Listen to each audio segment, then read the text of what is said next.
Hello again, and welcome to another American Beauty product support video tutorial. Alright, we've got a 3158X 220 volt iron. We're operating the iron at 110 voltage.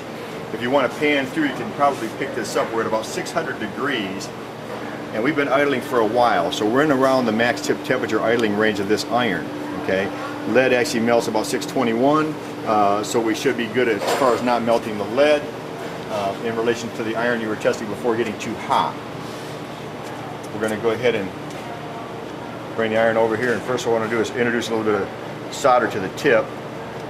That'll bring the temperature down just a little bit, and also pre-wet that tip. Don't mind the mess. And of course I'm not a professional, so I'm just going to limp my way through this, but it should give you an idea what the iron capacity is, or is capable of doing. And I did put some of the flux that you use in the seam.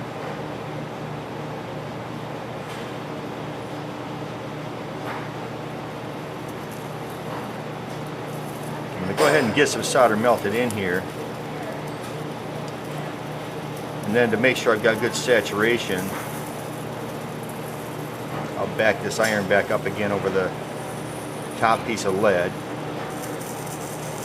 to help to draw the solder that's there a little better into the joint.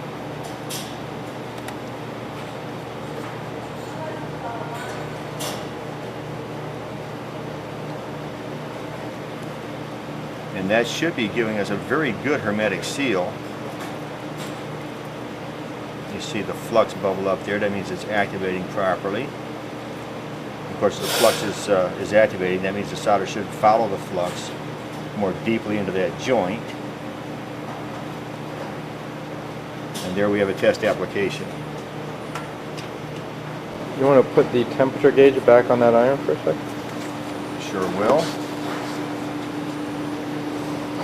Another method of temperature control is the use of our Model V 3700 voltage regulating device.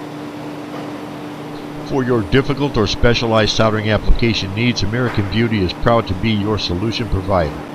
Check back often as we share more helpful tips on our website and in our video library.